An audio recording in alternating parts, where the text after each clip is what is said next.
Hello, everyone. Welcome. Thank you for coming in today. We have a special presenter. This is Professor Dermendjian from all the way from California. So he was here earlier this month, but he had to go back. So now he's coming to us from the United States.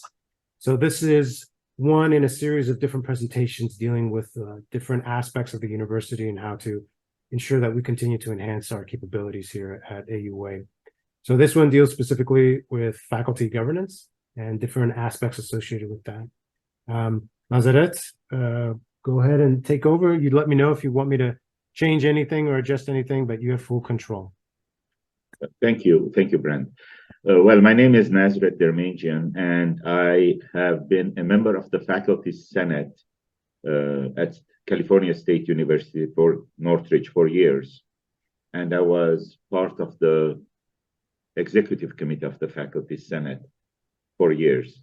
And I have worked on different committees on campus, college-wide, university-wide, and I've been part of the faculty leadership for a while. So what I'm bringing is only my experience. You already have a Senate, but what I'm going to share is with my experiences. It's not going to be a presentation by me. This is a discussion. So a couple points that we want to discuss together. It's not a presentation, it's more of a discussion. So with that said, let me go to I put some talking points. And the first one is, why do we need a faculty senate? So in your opinion, what is a faculty senate job description? Why is it needed? How can we improve the collaboration between the faculty and the administration? What can we do to have the faculty have a more say in shaping the institutional policies, for example? Do we need the faculty senate, for example, for faculty freedom? And so there is some issues here that we need to discuss and talk about how can we improve the faculty senate activities on campus. So with that, the floor is open. Anybody wants to have an input, please, by all means, please do so. So this is Aram. I'm also on Zoom, although I guess I'm in my office. Here, let me get my video on. It just didn't come down. So, but so this is helpful. And Brent, I guess, I'm not sure who, I know we have a low turnout, which maybe is not so surprising, just given, the state of affairs and maybe time of day and just in general, it doesn't help. But I'm not in the faculty senate, although I have been for many, many years, but it's been many years since I was an active participant. But I guess the timing is quite good in that we have a new faculty senate composition, which is maybe desirable or maybe not at AUA, but that's what happens when, it's a university with a lot of turnover. We don't have tenure. Many people with sort of year-to-year contracts, or a huge majority of our faculty being adjuncts instead of full-time. I guess it's sort of the nature of the beast, or it comes with the territory. So if there are people on the call or in the room from Faculty Senate, it'd be great to hear from you, because maybe you guys can give a little bit more current affairs, kind of, what are the current, or let's say last year, if you remember, what were the challenges, or what were, kind of like things that you feel were successes, or things we need to work on more, et cetera, et cetera. So I guess I'll just sort of make that comment. And as someone who's known Nazaret for many years, I think it's great that you took the initiative, or are taking the initiative to share some of your experiences. I mean, these experiences are always helpful, even if a place like Northridge, which is huge, and a place like AUA, which is quite small, sometimes structures don't just simply scale the same way. But nevertheless, it's good to hear from folks with experience on any other campus, much less a university with whom we're quite close in a number of ways over the years. So anyway, I'll leave it at that. But thanks. Thank you, Adam. So one thing that I'd like to comment on, and I was part of Faculty Senate when I was an adjunct, and I was just an adjunct. Now I'm a lecturer, as well as I work in the Office of Institutional Research and Assessment. And the thing is, I was told specifically by leadership, you can't be in Faculty Senate anymore because you have a position that would be sort of counter against it. Okay, I mean, I didn't understand that, but so that's why I'm not in Faculty Senate anymore. But my question is that I think there's sort of a disconnect between what the Faculty Senate should be doing, the power that it should have, as far as this is typically what a Faculty Senate does, and then the amount of power that the executive team has here, because it is sort of, it seems to me like it's a different institution than the ones I'm used to. I mean, I come from a state university background, and this is a private, and this is, in another country. So there's some issues there. I think you raise a point that is very important as far as the relationship between administration and the faculty. And one of the reasons that Faculty Senate is needed, in my opinion, is to have that academic freedom and not be overwhelmed by what administration definitely wants. Now, all of us have the same goal. Faculty, administration, and staff are all here for our students and for the success of our students. However, I will give you an answer that I gave once to our provost, and he made a decision that I disagreed with, and we went out to lunch, and I told him at that time that, Harry, you have the 40,000-foot point of view. I am where the rubber meets the road as a department chair. I was a department chair for 14 years and as a faculty member. So therefore, I think the communication between administration and the Faculty Senate should be very transparent, and it helps both the faculty and the administrators, because administrators are not in the classroom on a daily basis. Faculty are the people that are best suited to evaluate the integrity of the program, the efficacy of the program, how efficient are we, and so on and so forth. So I agree with you. Now, the other issue that you raised is, as a staff member, why can you be on Faculty Senate? I think that's true in most universities. I know it's true at Northridge. The staff cannot be a member of the Faculty Senate. Now, in our case, we do have tenure, and we do have adjunct faculty, and we have full-time lecturers, and they are presented in the membership of the Faculty Senate. So therefore, their voices are also heard. As a matter of fact, just before I retired from the Faculty Senate, we made the decision that we will have at least one position in the executive committee only for full-time lecturers that are not tenured, because their needs, their issues are very different than tenured faculty. Okay, so we spoke a little bit about the importance of the Faculty Senate as academic freedom is concerned, and I referred to some of the shared decision-making process, the quality assurance, and so on and so forth. The Faculty Senate will work through committees, and therefore I know that the email that was sent by the Faculty Senate current president was talking about ad hoc committees and so on and so forth. So let's go to the next slide, and let's talk about the role of the Faculty Senate. What are their responsibilities and what are their duties? So let's talk about how Faculty Senate will do its role in the shared governance of the university and the educational functions. It is an advisory body also to the university community as a whole, to the students, to the staff, and to the administrators. And then responsibilities and duties are defined. I don't like reading slides, so let's open this floor to input on these issues that you think are relevant. I have a question. Dealing with the shared governance, this is something that I hear a lot as far as different universities have different levels of what that means. So how is that decided as far as how much power the faculty senate has versus the executive team? That's a very good question. That it will be defined in the bylaws of the faculty senate.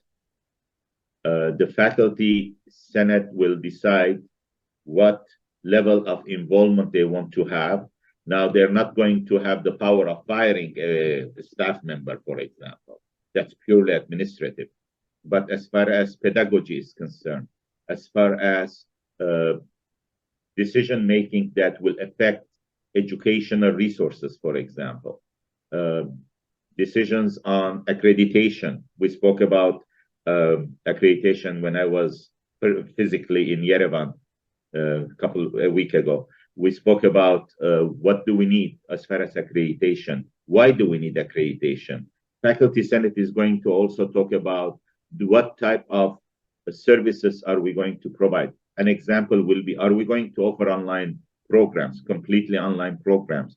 Is our long-range plan a part of having programs marketed to, for example, the Arab Gulf countries, where we, as an American institution, we can provide services online and so on and so forth. But those are decisions that the administration may make, but it needs the input and the buy-in of the faculty. And that's where I think shared governance plays an important role. It is important to also realize that if we decide, for example, the administration decides we're going to have a new program, but we don't have faculty that will teach it, it becomes moot. So there are faculty, students, administration are all integral parts. They're not separate entities. They complement each other. And that's what I believe shared governance should be. Brent, if I can jump in with maybe a question that ties it back to something you asked and sort of is in keeping with the themes that Nazaret you're raising. Is it, and maybe it's my own ignorance, I don't know if that's so good that I don't know the answer to the question, but when you mentioned earlier you were told was it as an adjunct you can't be a faculty senate, like a senator, or was it because of your staff responsibilities you couldn't? And I ask that because it has come up in discussions, although I'm unaware of a decision, but in all the years I've ever known it at AUA, adjuncts could be faculty senate senators. Of course, some people had the opinion that they shouldn't, but as far as a decision, I don't recall a decision being made that the Senate needs to be comprised of only full-time faculty. Can anyone clarify is there an actual decision on who is eligible to be a senator? I was only told not to be on faculty senate once I became staff also. I see. Okay. Yeah. I raised that because but without commenting who I think should or shouldn't be, I guess very fundamentally, even things like eligibility and, saying faculty should feel ownership as a concept. Well, I mean, knowing, what is a composition, what is a eligibility, what is a term, what do we expect from our faculty members at all? These are all pretty fundamental questions, which maybe they're very well resolved or discussed in the Senate. But I raise that because I think that's important. I mean, I think that just on a simple level, if we want our adjuncts to feel ownership on one hand, but on the other hand, say, for example, you're not eligible to be a senator, which maybe there are good reasons to argue that. Again, I'm not advocating, but I think that would raise the question, okay, well, although you comprise, 3/4 of our faculty in an adjunct-heavy university, that might raise the question of how much ownership do we want or expect adjuncts to feel. But if that's a moot point, maybe we don't really need to raise that here. I guess it is important to raise, though, in a general sense of if we have expectations of faculty to feel ownership, then we should think about what, kind of, I think maybe Nazaret, you said it. What are the sort of duties, responsibilities, rights? They all sort of come together. Hello, if I may interject, my name is Talin. I'm from the nursing program. I've been here for 1 year, and my understanding is that all faculty, even adjunct faculty, are welcome to be members in the faculty senate, and all meetings are open for faculty, all faculty. That's what I learned. I can attend. This is Naira, and I'm here only for 4 months. I'm not eligible to be Senate member because I'm not residing in Armenia for a year. So I think there is a requirement for residency of at least to be senator. But I attended Senate meeting today, and so my colleague here, Molly, and it was very eye-opening. I worked in ginormous state institutions like the Ohio State University and University of Wisconsin, where I believe it's actually the probably strongest faculty governing institution, but I also work in private smaller institutions. And the contrast is drastic, and I feel that ABA actually is on a path, right path. There's a lot of nice discussions, and I mean, it's only one meeting, but I really, it was an eye-opening, intense. Here's Molly. This is Molly. I attended the meeting also with Naira. Looking at this slide under role, collegial shared governance. What came to mind, I too have served, I was the chair of the academic senate at a small Catholic college for many years ago. What I'm thinking, especially given changes that are happening across the education sector globally, that there's a place for a representative of the faculty senate on the board of trustees. And whether you have heard of that suggestion before or know of any precedents for it. At Cal State system, we do not have that in the board of trustees. However, there is a faculty representative appointed by the governor, and in the recent years, one of the faculty representatives was a former faculty senate president of Cal State Northridge. However, we do have in our executive committee the provost attending every executive committee meeting. And therefore, there is a line of communication that is open between the faculty senate executive committee and the provost. And I think that that's part of the pipeline in both directions to have the information go from the faculty senate to academic vice president, the provost, and vice versa. And I have never heard a board of trustees member from the faculty senate. I have heard, however, faculty representative in the board. For example, you raised something, the last person who spoke, you talked about the changes that are occurring in higher education globally. And so I think the faculty senate at that point becomes a very important contributor to change, to meet the changing student needs. In AUA, we don't have that, but if we are going to expand AUA, if the future is to expand AUA to be also international and attracting international students, how are we going to address the changing student demographics, for example? So those are all issues that the faculty senate can play a significant role in, both in preparing the university to meet the challenges and also help the administration as an advisory part to prepare the infrastructure so that those changes can be accommodated. Should we go to the next slide? We got one more question. Nazaret, I want to ask question for the audience here. Who makes decisions, for example, on faculty workload in this institution, and how are they defined? I can try. So this is Aram. So I think, the faculty workload policy, if we go to like policies, AUAM, we'll see the author of the policy, the major stakeholders.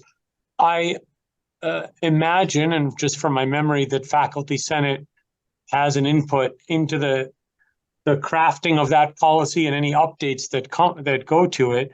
I'm guessing the provost's office is who is the owner of that policy in a sense. Not that the individual necessarily has the one and only word, but maybe the final word on that. But I think clearly the Faculty Senate has had and should have a role in the development or continued evolution of such a policy. And if you look at the third item under duties,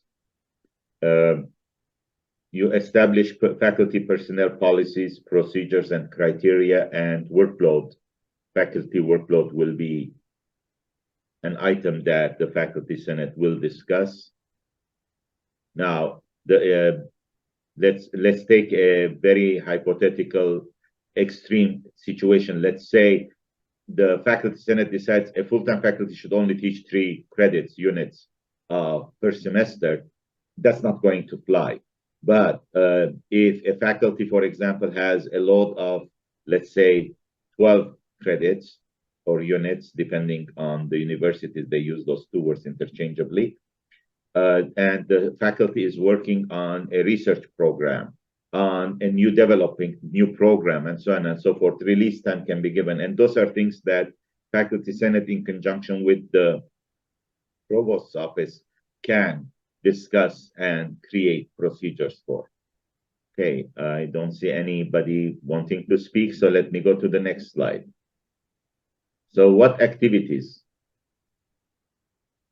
We just spoke on the first one. There is faculty development in conjunction with the university administration. Faculty development, I think, is the prerogative of the Faculty Senate, but it needs also administration buy-in and resources.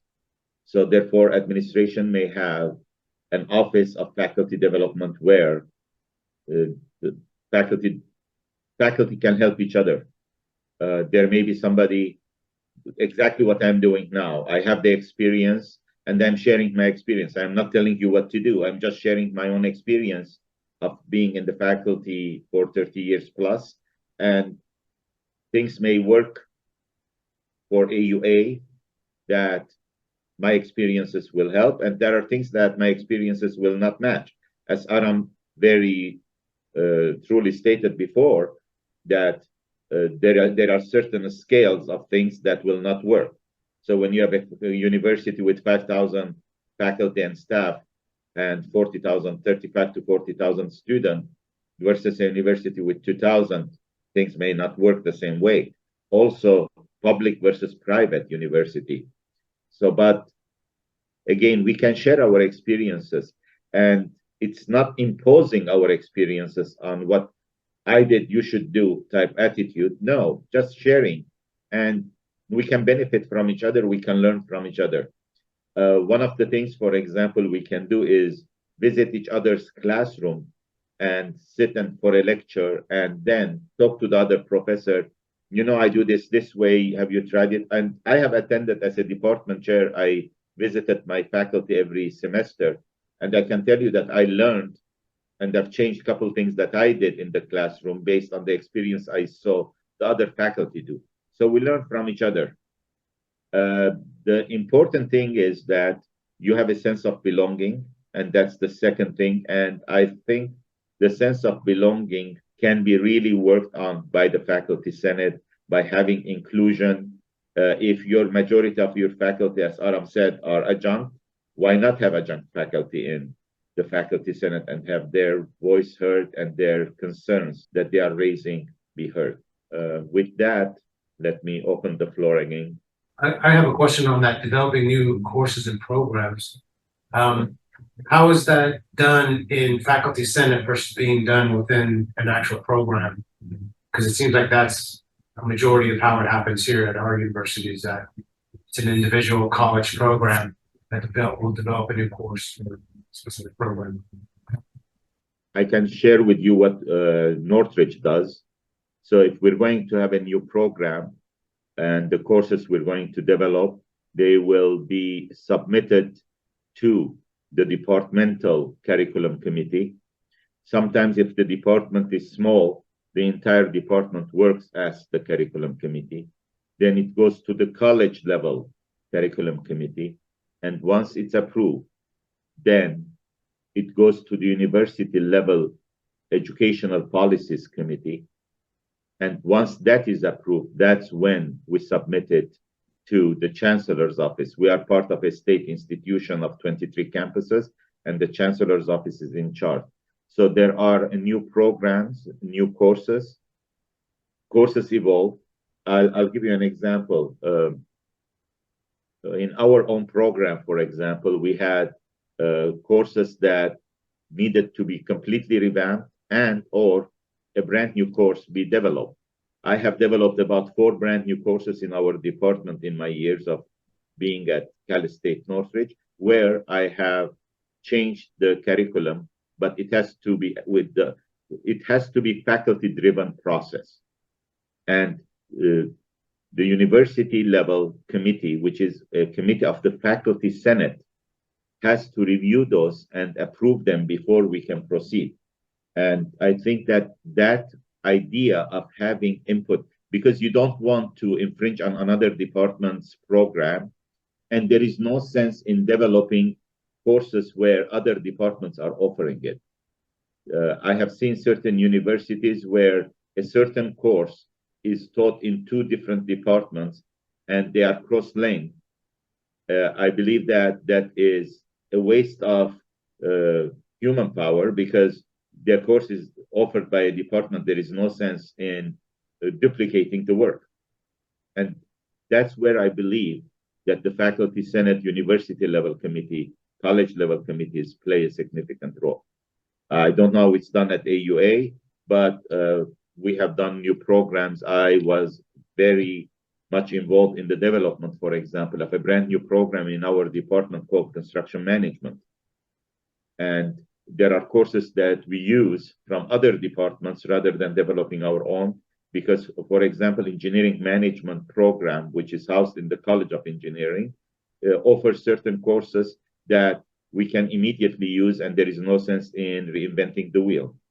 So those type of issues can be worked also at the university level with the faculty senate committee, and in our case, it's called educational resources. Sorry, educational policies. I stand corrected. Nazaret, I'll make another comment, or Brent, if I can, and then I actually, unfortunately, have to go. I have another meeting, but you know, these points about new programs, I think, is especially important. I mean, some of us have been at AUA a long time, others maybe very recent, but you know, even as recently as 10 years ago, we didn't even have undergraduate studies here. Those who have been here, you know, let's say that amount of time or longer, all of us, I think, have participated in the creation of literally dozens and dozens of courses, in the creation of entire new programs. When you go from no undergraduate education to graduate, this means the entire general education with its hundreds of courses, and even the new master's programs, which we've seen in the recent years. And I think people know that there's talk now, especially with the build out that is being planned. We've all gotten emails from Bruce and others on in the coming years of potential to PhD programs, to other additional undergraduate, doubling of our student body, et cetera. So this sort of growth through creation is extremely relevant I mean, just even looking backwards in time, but I think even obviously more interestingly, looking forward in time. So these sort of coming up with good processes on how to develop new courses and programs and getting, proper buy-in and stakeholder input, and those stakeholder groups are many. But, all this is really, I think, very relevant to our current reality. And I apologize that I need to leave, but I'll just keep it quick and thank you. But I look forward to hearing about the rest of this discussion later. So, bye-bye. Take care, Adam. Mhm. So one of the issues that I think at this point also is needed is to have a discussion on what are our goals? Where do we see ourselves in 3 to 5 years from now? What's the strategic plan? And how can the faculty in conjunction with administration and staff work on establishing a plan that is workable?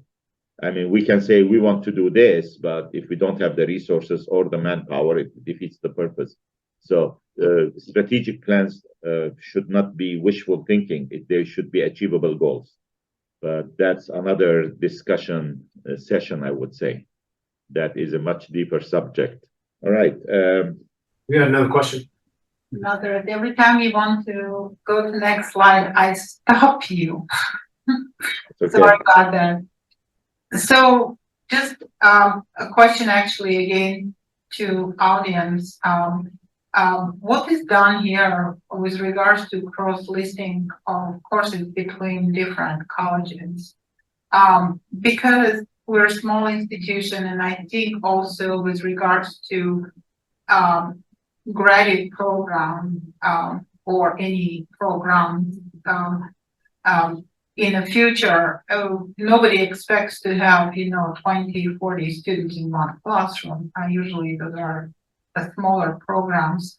And in my past experience in many institutions, we actually managed to even cross-list with other institutions, such as, for example, University of Marquette or Medical College of Wisconsin, where similar courses, basically, we kind of shared resources or shared curricula.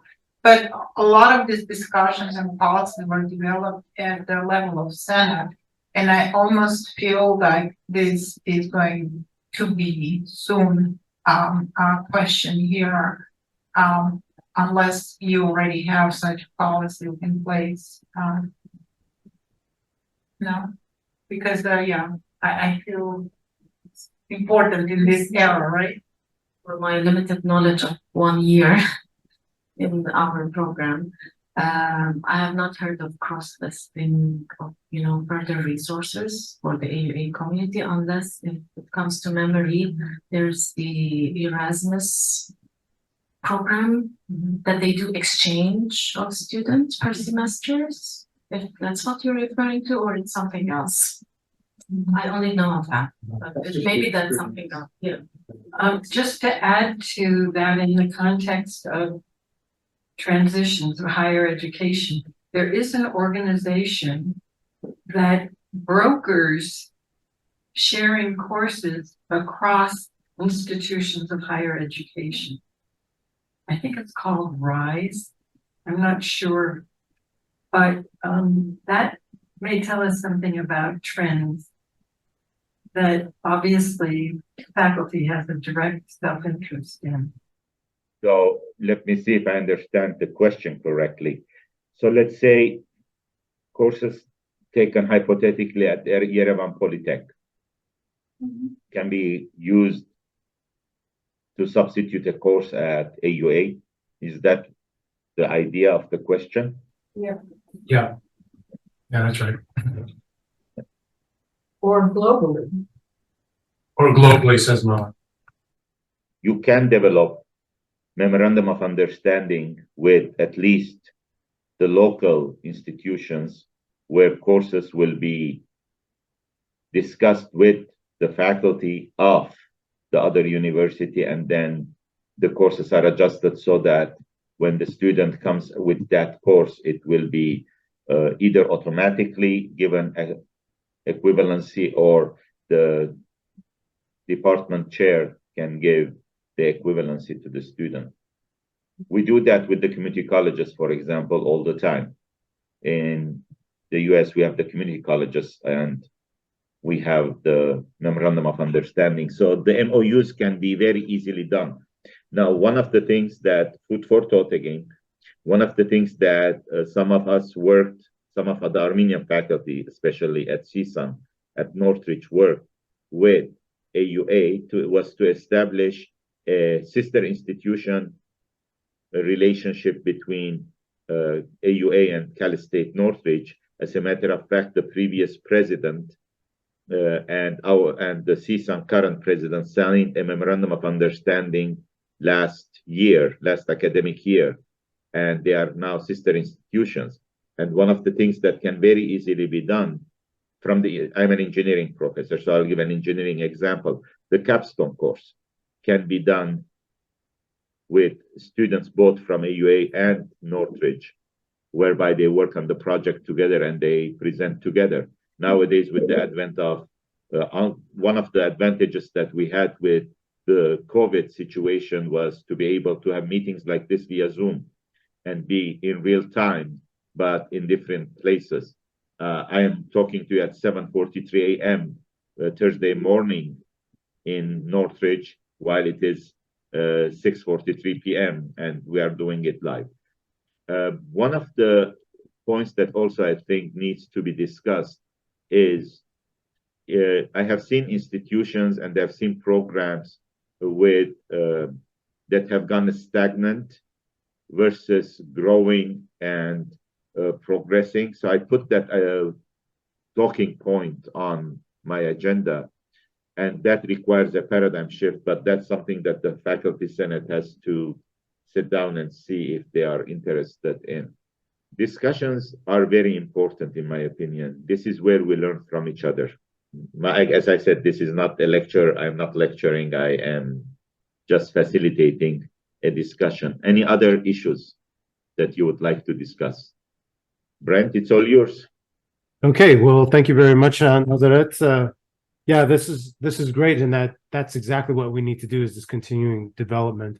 Some issues that I think are occurring with Faculty Senate are aspects associated with understanding the power distribution, because there's been a lot of work with Faculty Senate to develop more people being part of it. So that's been increasing and developing, but now it's a matter of, I think, power distribution and knowing how that works to be the most effective here for AUA. So thank you for your important discussions about different aspects of it, which is always going to be needed. And like you said, it's very important for us to have these discussions so that we can continue to develop and learn from one another, especially learning from an outside organization, sort of a third perspective looking in. So we greatly appreciate that. And we look forward to some other discussions, events that you and I will talk about moving forward. We'll also talk with the president and the provost as far as some key things to definitely have discussions about.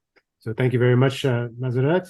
We appreciate it. And we'll be making this presentation, this recording, available to the rest of the faculty as well. Thank you. Thank you. All the best, guys. Thank you. Bye-bye. Bye-bye.